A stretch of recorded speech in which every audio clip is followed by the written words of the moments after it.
Traço Podcast. Episódio 4, Violência nas Escolas. Apresentadores, Bárbara Yamasaki e Fabi Pedrosa. A violência nas escolas é um problema sério que pode envolver bullying, agressões físicas e outros comportamentos prejudiciais. É fundamental promover um ambiente seguro e acolhedor nas escolas, incentivando a prevenção e a educação sobre respeito mútuo. Professores, pais e alunos desempenham papéis importantes na abordagem desse problema. Hoje falaremos sobre violências nas escolas, mas antes disso vamos nos apresentar. Olá, pessoas preciosas, eu sou Bárbara Yamasaki, trabalho aqui como designer, criadora de conteúdo e consultora na Traço. E hoje temos Fabi Pedrosa, nossa CEO. Fale um pouco sobre você. Oi, pessoal. Eu sou a Fabi Pedrosa, sou mãe da Lara, trabalho com a implementação de políticas públicas há mais de 20 anos. Nos últimos 7 anos, venho trabalhando para o terceiro setor com implementação de políticas públicas de educação. E tem como propósito de vidas ajudar a diminuir as desigualdades sociais do Brasil. Bom, é um prazer ter vocês aqui para falar sobre um tema super relevante. Em 2023, a gente teve vários ataques às escolas, era uma realidade que parecia tão distante da gente e, de repente, alarmou o país inteiro, né, Fabi? Como que tem sido isso nas escolas? Você consegue falar um pouco sobre isso? A gente, na Traço, né, a gente acompanha mais de 20 estados brasileiros, com a política pública de ensino médio integral. Então, a gente tem um contato muito próximo com as equipes estaduais das secretarias estaduais de educação, né? E a gente já estava vindo daquele processo da pandemia, né? Que os estudantes ficaram muito tempo em casa, com aulas online. O retorno foi bem complicado, porque a maioria teve perdas, né, nas famílias para a Covid-19, e o retorno já estava sendo bem complicado, né, para a convivência, muitos alunos com fobias, fobia social, com problemas, traumas psicológicos, mentais. Então já estava bem difícil para as escolas darem conta desse retorno, né, de voltar a ter o foco com a aprendizagem, sem deixar de acolher tanto as equipes escolares, né, os professores, as pessoas que trabalham na escola, quanto os estudantes, né, que todos passamos pela pandemia, né, todos sofremos muito com esses quase 2 anos aí de pandemia. E aí vem 2023 com esse susto, né?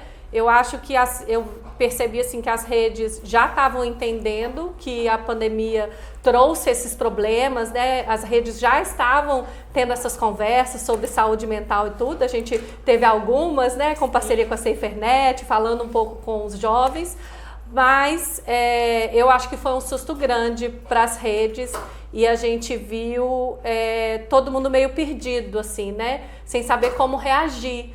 Porque por mais que a gente vê, né, os Estados Unidos já tem muito histórico, muitos casos recorrentes de alunos, né, de ter esses ataques à escola, mas no Brasil isso ainda assusta, né, isso ainda não era uma constante.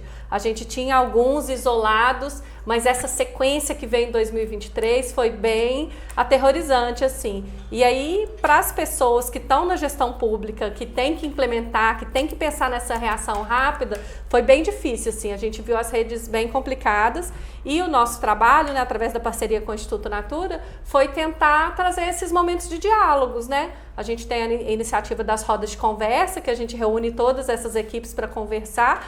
Então, a gente tentou trazer esse diálogo, entender o que uma rede estava fazendo, que pudesse inspirar a outra, né? Quais são esses caminhos, né? E aí eu acho que a gente pode contar um pouco sobre isso, o que a gente conversou nas rodas ao longo da nossa conversa de hoje. Perfeito. Eu vou trazer alguns dados para a gente começar esse debate. Segundo o relatório Armas de Fogo em Escolas da América Latina e Caribe, entre 2010 e 2019, tivemos mais de 122 incidentes com arma de fogo em escolas, sendo 13 deles no Brasil. Segundo o Instituto Sou da Paz, através do relatório Raio-X de 20 anos de ataques até o ano de 2023, nesse período ocorreram 24 casos que deixaram 137 vítimas, 45 fatais e 92 não fatais. Pistolas e revólveres foram usados em 11 casos, contra 10 com armas brancas, e os ataques a tiro geraram 3 vezes mais vítimas fatais do que as ocorrências com armas brancas. 2 dos 3 casos com maior número de vítimas ocorreram a partir de 2019, o mesmo ano em que teve o início da flexibilização do acesso às armas promovido pelo governo Bolsonaro. Em 60% dos casos, as armas de fogo já estavam na residência do agressor e pertenciam ao pai, mãe ou outro parente que residia na mesma casa. Em 40% dos casos, as armas de fogo eram de um servidor da área de segurança, policial, perito, guarda, e 20% foram subtraídas de seu proprietário legal e vendidas ou vendidas diretamente por eles. É muito interessante a gente ver esses dados, né? A gente conversou bastante com o Instituto Sou da Paz no início do ano, né, para montar o primeiro seminário aí das rodas de conversa. Super relevante, né? Que foi uma demanda que as secretarias também trouxeram. E tiveram outros estudos também, né, que foram tentando vincular, entender por que esses ataques estavam acontecendo, né? E esse vínculo entre o maior acesso a armas e o aumento da violência nas escolas está muito conectado, né? Assim, realmente você vê que, tudo bem, antes tinha ataques, mas os ataques com arma branca, eles não estavam causando tanto estrago quanto os ataques à arma de fogo, né? E aí eu acho que isso traz esse questionamento, né? A quem está servindo armar a população, né?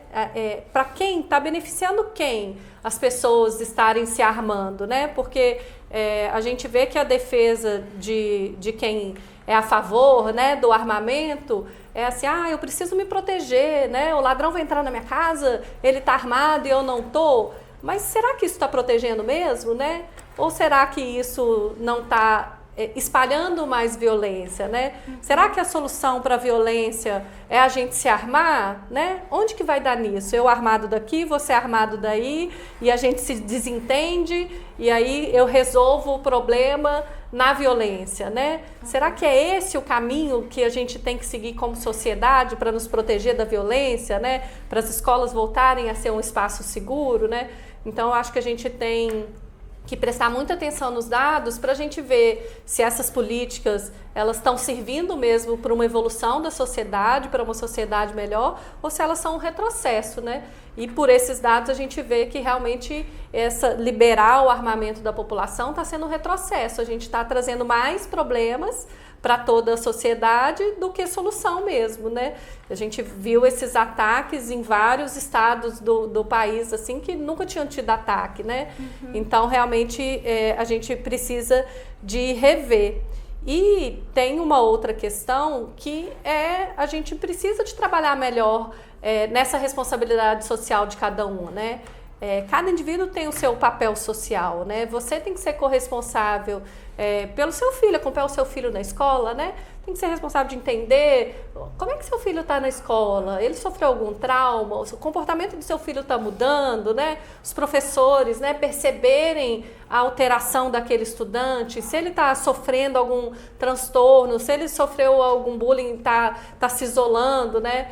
E eu acredito que a gente só consegue ter uma solução efetiva para essa redução, né, para acabar com essa violência nas escolas, quando cada um da sociedade for corresponsável por isso, né? Desde os pais irresponsáveis até os professores, os gestores, as secretarias de educação, a gestão pública, né? A gente precisa de trazer esse debate menos para se eu sou a favor ou não do porte de arma e mais de como a gente consegue se corresponsabilizar como uma sociedade para a gente diminuir essas violências e a gente voltar a ter segurança de ir trabalhar e deixar o filho na escola, né? Então, eu acho que é bem importante a gente ir ampliando essa conversa sobre violência na escola e não ficar muito limitado nessa questão de vamos armar, vamos fechar a escola, vamos subir muro, vamos pôr câmera, porque a gente está só respondendo à consequência, a gente não está trabalhando com a causa da violência, né? Eu acho que esse ponto é muito importante, da parte de corresponsabilidade, de fazer a pergunta correta, não você é a favor do uso da arma, e sim, de que forma a gente está tendo acesso a essas armas. E, para além disso, quais são os motivos para esses jovens, que muitos são jovens, entrando nessas escolas, ex-escolas, sabe? o que gerou isso? Qual foi o trauma? Qual foi a dificuldade a ponto da pessoa chegar numa violência tão extrema? Que é o que você falou, não tratar só a consequência, mas sim a causa. A partir do momento que a gente começa a não só prevenir violência e começar na promoção de uma saúde mental, na promoção do bem-estar social, não só do estudante que está na escola, mas da comunidade, a gente vai ter um caminho onde a violência, ela não é uma coisa que se passa como primeira opção. Quando a gente tem um leque de opções para tratar questões de dificuldade emocional, mental, que é uma das causas também para esses jovens entrarem nesse momento de violência tão extrema, quando a gente vai para esse caminho, eu acredito de verdade que a gente está indo para esse espaço de segurança para todo mundo. E eu acho que a juventude, ela precisa de se sentir pertencente àquele espaço da escola, né? A escola não é do professor, a escola não é do gestor, a escola não é do governo, né? A escola é de todo mundo, né? A escola é pro estudante, então a escola tem que ser do estudante.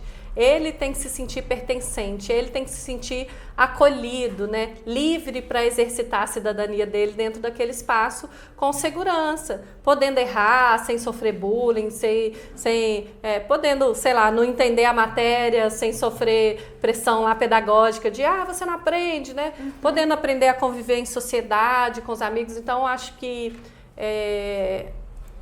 tem um papel fundamental aí, um trabalho fundamental para a gente revisitar sobre como deve acontecer essa convivência nas escolas, né? E aí eu tô vendo aqui que a gente está indo pro que a gente tinha programado aqui para o bloco 2, né? Que é para contar um pouco do que a gente acompanha aqui no trabalho da Traço, né?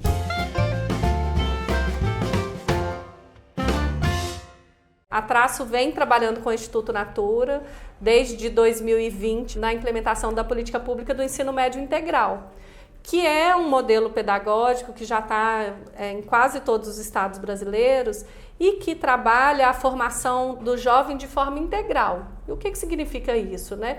Você não está preocupado só do menino aprender português, matemática, geografia e história, mas você está preocupado de depois desse estudante passar pelos 3 anos do ensino médio, né, e cair lá no mundo do trabalho ou na universidade, ele tenha condições de conviver bem em qualquer grupo que ele esteja, na hora que ele entrar no escritório, na hora que ele entrar na faculdade, ele encontrar diversidade, ele saber respeitar, ter empatia, saber conversar. Se surgir um conflito, né, de relacionamento, ele saber por onde começar, né? As competências socioemocionais, né? Total. E nesse modelo do ensino médio integral, tem um foco, são várias premissas, assim, mas tem umas que eu acho que são essenciais para a gente ter os resultados que a gente está tendo, né? De estudantes, depois que passam por ele, já serem realmente autônomos, solidários e competentes, né? Que é o objetivo desse modelo pedagógico, né? Formar jovens autônomos, sabem fazer o que precisam, solidários, conseguem ver a dor do outro, conseguem se inserir no mundo e entender como que ele pode contribuir, né? E competente. Ele é bom nos estudos também. Porque a hora que o ambiente da escola ficou bom, ele aprende mais fácil. Ele não está com tanto de medo aqui na cabeça, né? Você pensa a pressão, né, de um jovem que está aí na transformação de vida.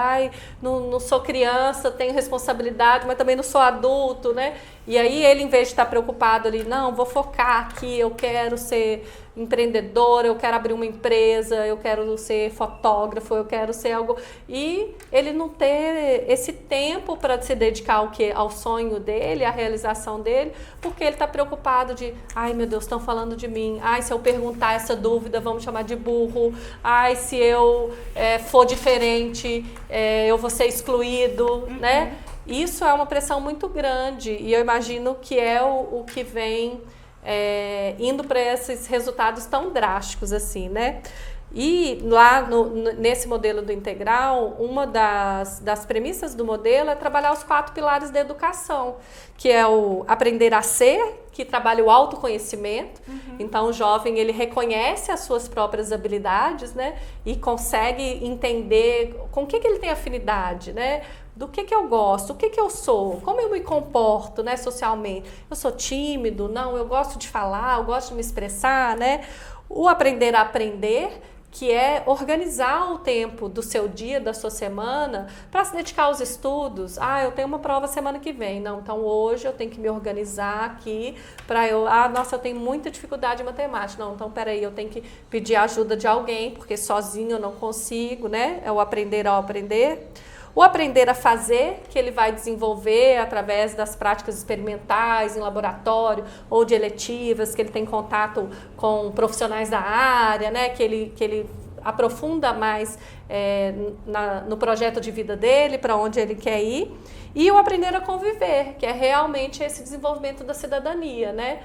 Então, o jovem, quando ele entra na escola integral, ele está trabalhando desde o dia 1 com o protagonismo dele. Ele chega na escola integral e ele é acolhido por um monte de jovens da idade dele, que mostram a escola, apresentam como que funciona, perguntam sobre o projeto de vida, ele constrói a árvore dos sonhos, então ele é questionado sobre o que você quer da sua vida.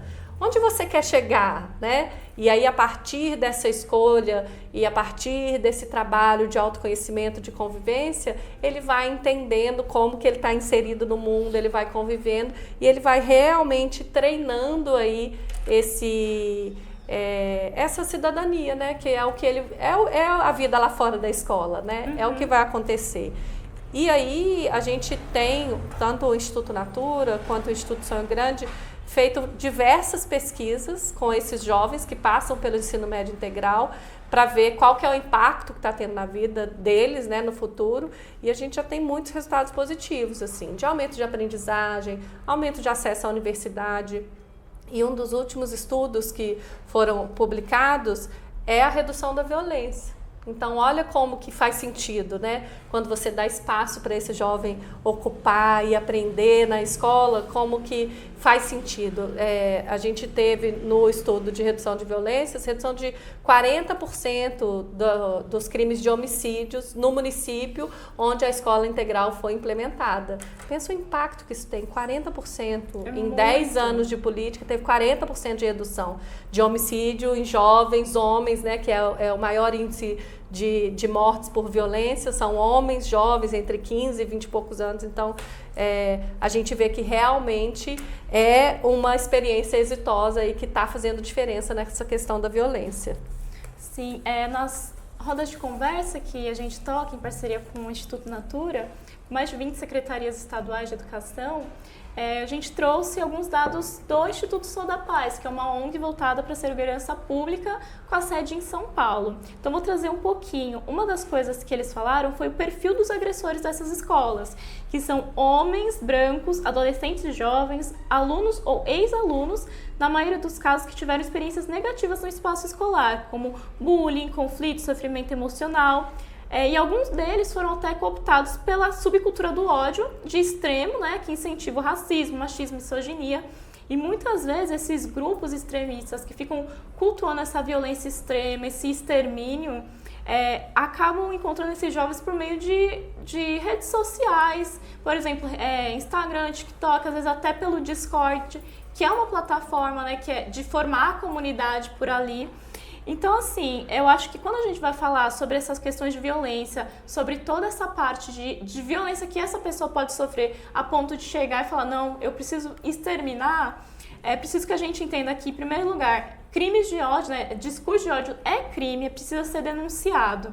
Aqui no Brasil, a gente tem o denuncie.org.br, que recebe essas denúncias, né, de crime de ódio pela internet, que é da SaferNet Brasil, uma ONG voltada para direitos humanos na internet, que também possui o canal de ajuda.org.br, que é voltado para ajudar, dando orientações do que fazer em casos desse tipo de violência. E sabendo que a gente tem esses dois canais, por exemplo, já ajuda a, se esse jovem tiver contato com isso, saber o que fazer. Porque uma coisa, quando a gente fala, não, eles estão tendo muito contato com isso pela internet, já fala, então o problema é a internet, tira a internet desses jovens. O problema, gente, não é proibir, a questão é, a gente precisa dar informação para que esses jovens saibam o que fazer.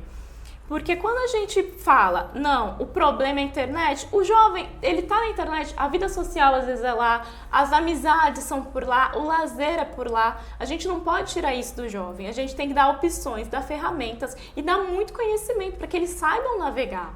O Cidadão Digital, que é um programa da SaferNet Brasil, do qual eu faço parte, também tem esse intuito de trazer ações para as escolas públicas ou instituições de educação no Brasil inteiro para falar sobre cidadania digital, falar de combate ao cyberbullying e o bullying, falar sobre autocuidado, falar da promoção de saúde emocional, que são temas muito relevantes quando a gente fala na diminuição da violência. O combate à violência precisa começar na escola, mas de que forma? Tem alguns canais, como por exemplo, Cidadão Digital do SaferNet. Também tem o Politize, que leva a educação também para a escola pública do país inteiro, voltado para desenvolvimento de liderança, entendimento de política pública, que também transforma esses estudantes em cidadãos responsáveis e conscientes do quanto que eles têm poder nesse mundo de transformação mesmo, entendendo que pode ir atrás sim, que pode se educar e a partir disso ser um agente de transformação e fazer aquele negócio, né, de jovem para jovem, que assim a educação, o conhecimento passa muito mais gostoso, né? Uma forma muito mais leve de falar sobre esse tipo de coisa.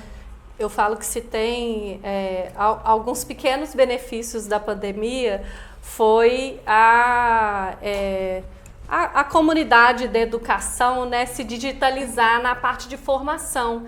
E aí essas iniciativas como a SaferNet e a Politize estão conseguindo chegar muito mais fácil nas escolas públicas, que antes da pandemia era assim, um problema, os professores não sabiam mandar um e-mail, não queriam saber de tecnologia, porque eu não entendo, eu não tenho formação para isso, eu sou de outra geração, eu não consigo entender, mas a gente viu que as redes conseguiram se organizar e que hoje em dia a gente consegue acessar grandes números de estudantes através de projetos como esse do Cidadão Digital, que é a interação de jovens do Brasil inteiro, né, com formações, então eles têm aquele momento de dialogar, de se reconhecer, né, assim, sim, o que eu estou passando aqui também é o que eu estou no Nordeste, a Bá está lá em São Paulo e a gente está passando pela mesma coisa, né, esse reconhecimento é muito importante, né, e acho que essas iniciativas de educação midiática, né, eu acho que é um caminho sem volta, é isso mesmo, isso tem que entrar nos currículos, isso tem que fazer parte da formação da educação básica, assim.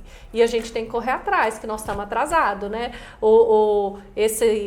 Esses relatórios que identificaram esses grupos de extrema-direita, desse corte, né, é um retrocesso tão grande, né, na história da humanidade, depois de você conseguir fazer todo mundo conviver junto, né, você voltar a eliminar, né, alguns grupos, é um negócio tão arcaico, né? Tão violento que a gente não pode deixar isso acontecer, a gente não pode deixar esse retrocesso acontecer, né? Então a gente precisa de puxar essa educação midiática e não anular o que tem de potencial, porque do mesmo jeito que as redes sociais podem ser pro ruim, elas podem ser pro bom.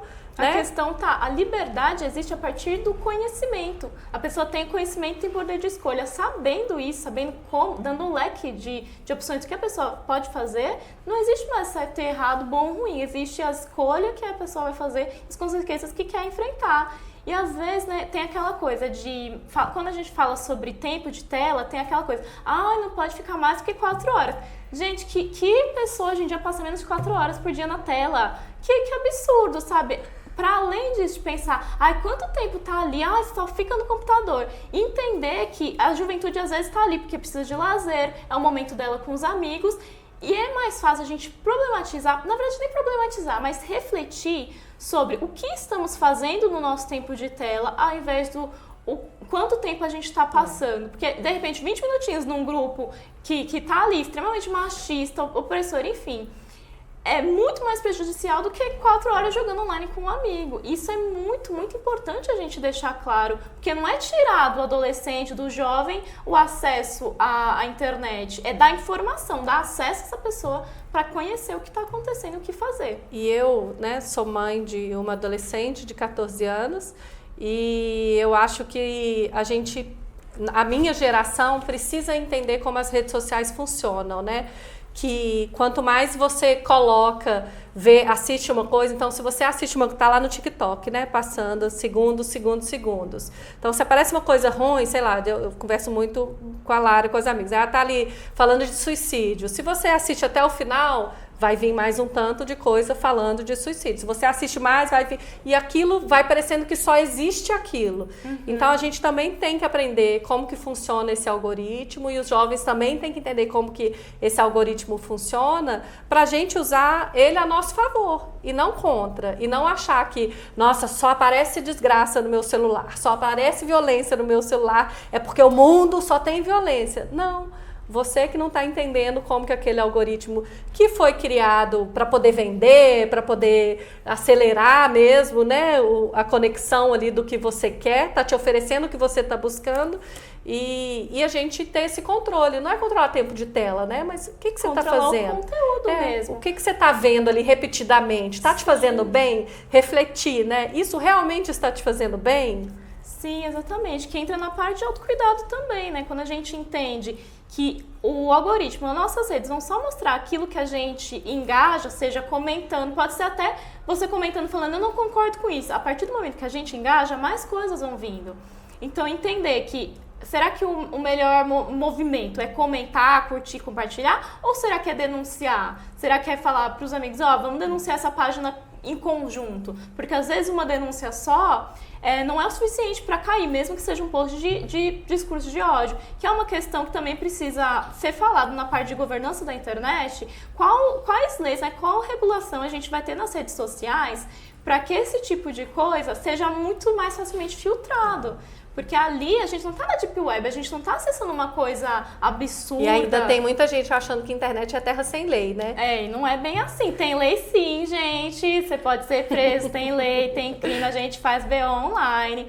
Tem delegacia da internet. Identifica o número do IP do seu computador, de onde for. Exato. Não é assim, né? Eu acho que é muito importante, porque nesses grupos, por exemplo, de Discord, que não tem não funciona tão fácil quanto um Instagram, por exemplo, relação de denúncia, que é tudo muito rápido, enfim. É importante que a pessoa saiba que aquilo ali não está certo, é importante que ela saiba o que fazer a partir daquilo também, né? Então, é isso, eu acredito muito que a gente tem que passar a informação. E se a gente não conversa sobre isso com a juventude, eles vão normalizando, eles vão banalizando, né, essas violências de racismo, de homofobia, né, esse retrocesso vai se normalizando e as pessoas param de se assustar, né? Eu sinto muito isso, assim, eu fiquei tão assustada nos últimos tempos com... os casos de violência nas escolas. Nossa, assim, de voltar, de um retrocesso mesmo que a gente não via mais, né? As pessoas parecem que perderam a vergonha de ser racista, de ser homofóbico, né? Então, eu acho que a gente só resolve isso conversando. Quanto mais a gente jogar para baixo do tapete, menos a gente vai resolver. O monstro vai crescer embaixo do tapete. Então, vamos trazer os meninos para conversar, né? Vamos trazer os meninos para perto e vamos falar sobre isso. O que está acontecendo, né? O que vocês estão vendo? O que vocês estão sentindo, né? Uhum. E aí, para isso, a gente tem uma ação que é muito legal aqui, que a Traço lidera, né? Junto com o Instituto Natura, que é o grupo dos estudantes porta-voz do ensino médio integral. A gente teve a oportunidade de reunir jovens, né? São 3 estudantes de cada um dos estados que aderem a essa ação. Então, acho que o máximo que a gente teve foram 18 estados. E a gente tem reuniões mensais com esses jovens. E a gente traz as temáticas que eles querem falar. Então, eu lembro que o primeiro ano do grupo dos porta-vozes foi 2021, que foi logo o ano, meio de pandemia, pós-pandemia, assim, né? Essa iniciativa ela foi criada muito a pedido dos estados, que estavam com essas dificuldades de como trazer os estudantes de volta para a escola, que eles estavam desanimados, que eles estavam cheios de problemas, com medo, né? Estavam tendo muita crise de ansiedade imensa, o luto, né? Tantas coisas emocionais acontecendo. E a gente preocupado, né, com a aprendizagem também, porque o estudante que passa 2 anos com a internet ruim, fazendo aula do celular de casa, a gente sabe que a aprendizagem dele não foi boa. Então, a gente tinha que correr atrás dessa aprendizagem também, né? E foi muito legal, porque em 2021 a gente abriu o grupo e a gente fez um questionário com eles de assim, quais temáticas vocês querem trabalhar? E pensa, a gente estava trabalhando com estudantes de 14, 15, 16, 17 anos, ensino médio, né? E eles queriam trabalhar o autocuidado, eles queriam trabalhar a empatia, o respeito. Eu então, bem lembro dessa você época. lembra? Foi quando eu te conheci, que a gente conseguiu a parceria com a SaferNet e chamou vocês para conversarem, né? Com essa conversa de jovem para jovem, mais aberta, né? Então, eu acho que esses espaços em que o jovem pode protagonizar a conversa, que nós ali adultos estamos só margeando essa conversa, né, induzindo, né, e facilitando, né? Facilitando, somos facilitadores e deixar eles contarem das suas experiências, né? Você lembra da sua participação, né? Como é que foi sua experiência lá da... Primeiro que foi muito gostoso, porque é um grupo muito participativo e a gente vai vendo que quando a gente abre esses espaços de diálogo mesmo, onde eles são realmente o centro, onde eles podem... É um espaço seguro para conversar com outros jovens sobre como está se sentindo, é um alívio para eles. Eles têm o que falar, eles querem ser ouvidos. Eu acho que nesse ano de 2021 foi assim o ápice do momento de autocuidado, de saúde emocional, extremamente necessário para que a gente conseguisse dar uma regulada assim mesmo nas nossas emoções. Porque não adiantava só levar o estudante para a sala, vai aprender como? Primeiro a gente precisa conversar, primeiro a gente precisa entender como a gente chega, né? Tem uma coisa que eu aprendi recentemente, que é a chegança, que é essa parte de acolher a pessoa e perguntar como você está chegando, o que está acontecendo. E eu acho que são coisas simples, desse jeito mesmo, uma coisa que é contato humano, uma coisa simples, que a gente consegue chegar mais longe, que a gente consegue falar, não, peraí, vamos primeiro discutir como a gente está, porque isso é importante. Essa parte emocional é muito importante, saúde mental é muito importante. Sem isso, como a gente tem uma saúde íntegra, né? Não tem como. E eu acho que os espaços de ensino, né, eles precisam de estar preparados para ter essa conversa, né?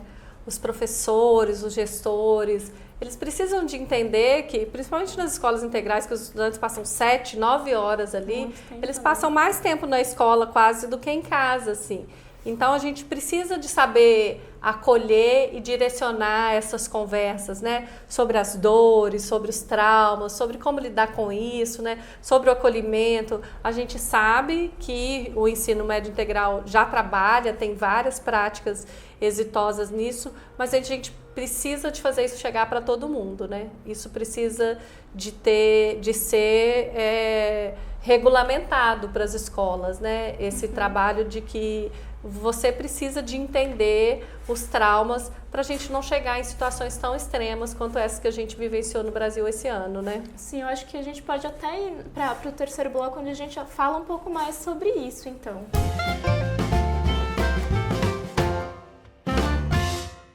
Como a gente falou, né? Essas violências, elas não eram comuns.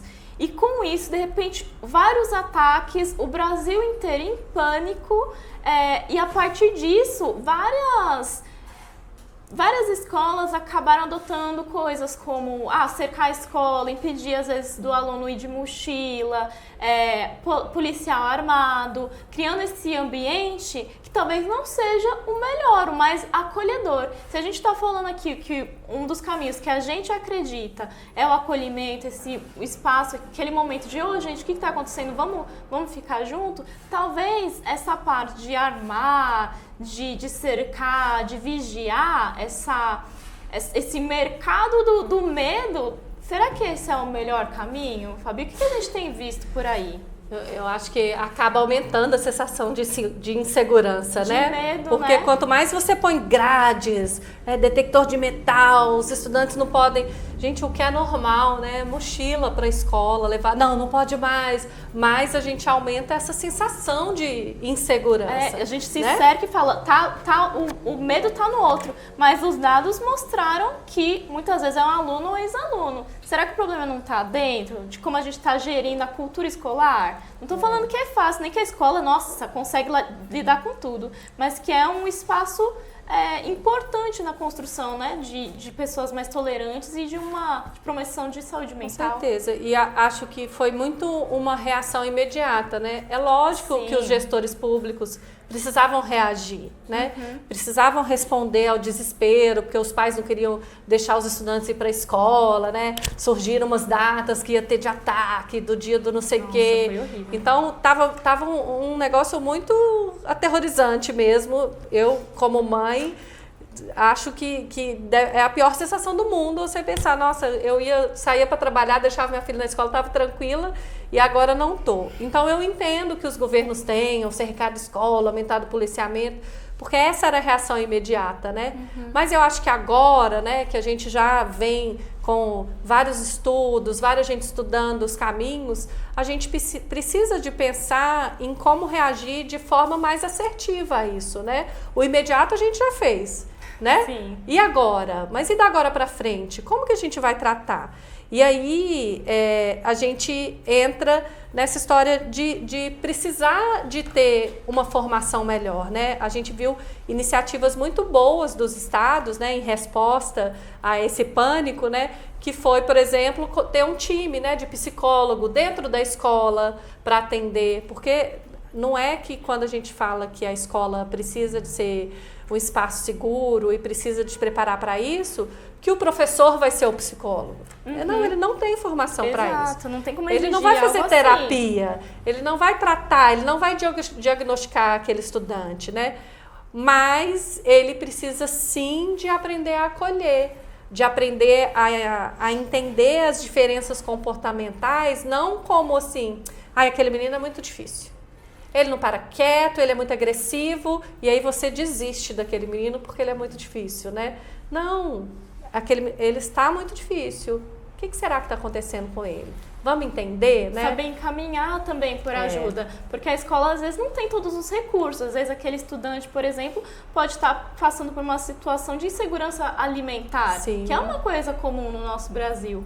Então, quando a gente entende, fala, para quem a gente pode encaminhar? Quais são os agentes que a gente aciona em casos assim? Eu acho que entra naquela parte de, na formação, quando a gente fala de formação para a escola, eu penso muito em dar ferramentas. Não transformar o professor em um salva-vidas, que não é bem isso que a gente consegue, não. O professor tem lá a funçãozinha dele.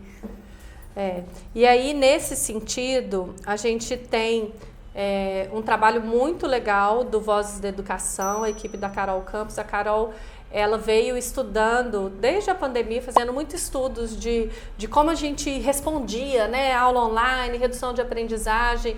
E aí foi muito legal o caminho que eles fizeram, né? Nessa tentativa de retorno às aulas, o retorno seguro, os protocolos, essa questão da saúde mental que estava muito abalada na volta com as perdas, o luto.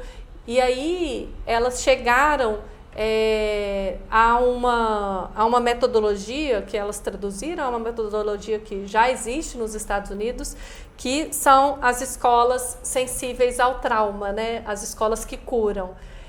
E é muito legal, que é exatamente isso, assim, né? É você formar os professores para entenderem que os traumas acontecem, e aí elas têm um dado que cientificamente, por exemplo, uma criança que sofreu um trauma grande de violência, ou passou fome, ou alguma coisa, o cérebro, quimicamente, ele não consegue aprender do mesmo jeito que uma criança que não sofreu trauma. Com certeza. Então, porque as conexões eles já não estão funcionando.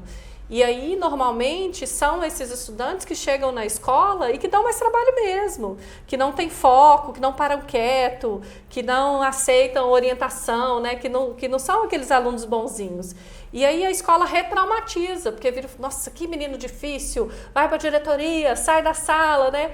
Então, essa metodologia é para rever, né, essa coisa do trauma, que é uma coisa da humanidade, né? Todos sofremos algum nível de trauma e cada um reage de um jeito a isso.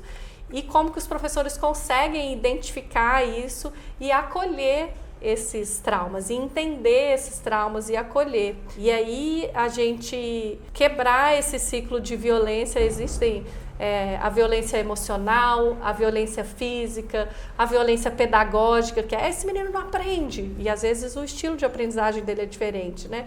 Então existem outros tipos de violência que a escola e quem está ali recebendo, né, e sendo o indutor do processo de aprendizagem dos alunos precisa de entender para saber direcionar melhor. Como lidar com esses jovens, né? Como lidar com esses traumas, porque a gente sabe que a gente ainda tem um país muito desigual, então muitas crianças vivendo em vulnerabilidade social, não tem uma casa adequada, não tem acesso a comida, né, a uma alimentação digna, não tem acesso a não tem acesso a um tanto de coisa, né? E como que você recebe e quer que essa mesma criança que está ali num espaço violento em casa aprenda do mesmo jeito da outra, que está tudo certinho, né? Que tem uma casa acolhedora, vive tranquilo, tem tudo, tem um quartinho dela organizadinho para ela estudar ali. Não dá para exigir o mesmo resultado com realidades tão diferentes, né? Até porque essa época da vida, né, na adolescência em especial, é o momento que a gente está criando criando quem somos, criando nossa identidade, nossos gostos. E é um momento com tanta coisa acontecendo que mesmo quem tá com as coisinhas ali bonitinho, já fica muito mais tenso, já é muito mais difícil. Então, acho que é isso, sabe?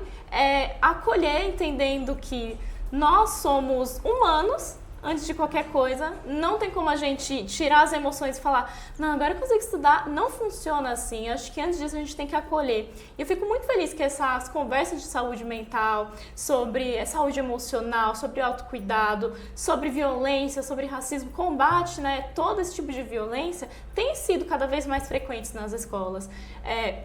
Sei que em 2023 teve isso justamente por conta dos ataques, mas que a gente realmente não pare nessa parte, que a gente consiga ir além desse primeiro momento de resposta imediata e consiga trabalhar esse combate real à violência, lidando com o aluno ali com cuidado e tendo aquela parte que você falou, né, de corresponsabilidade social, que a gente como sociedade pensar, não é isso que a gente quer como sociedade, como a gente pode transformar isso, né? Enfim, eu acredito muito que é a partir das informações. Eu acho também, Bah, eu acho que a gente já vê alguns caminhos aí, né, trabalhando tanto com essa questão do acolhimento, né, esses caminhos de denúncia, entender como é que funciona a relação desses jovens com a internet, quanto esses caminhos de formação mesmo desses profissionais que lidam com jovens o tempo inteiro, quanto o caminho institucional, né, do governo dar esse recurso assim, opa, não, chegou num ponto que não é a escola mais que resolve, eu preciso direcionar para assistência social, para psicologia, ou às vezes esse suporte, né, de algum apoio, né, de ajuda alimentar, moradia, tudo. Então, precisa de ter todas essas camadas, né, desde a governamental, as famílias, os jovens, para a gente conseguir seguir nesse caminho de erradicar mesmo essas violências na escola, né, que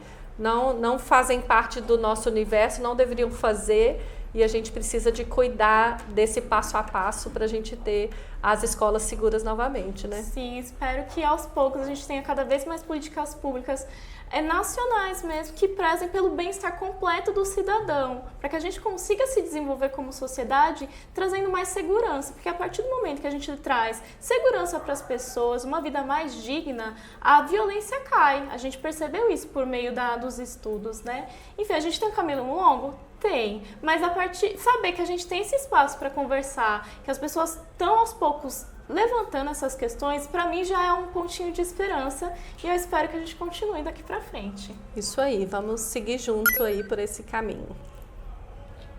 Tchau, tchau!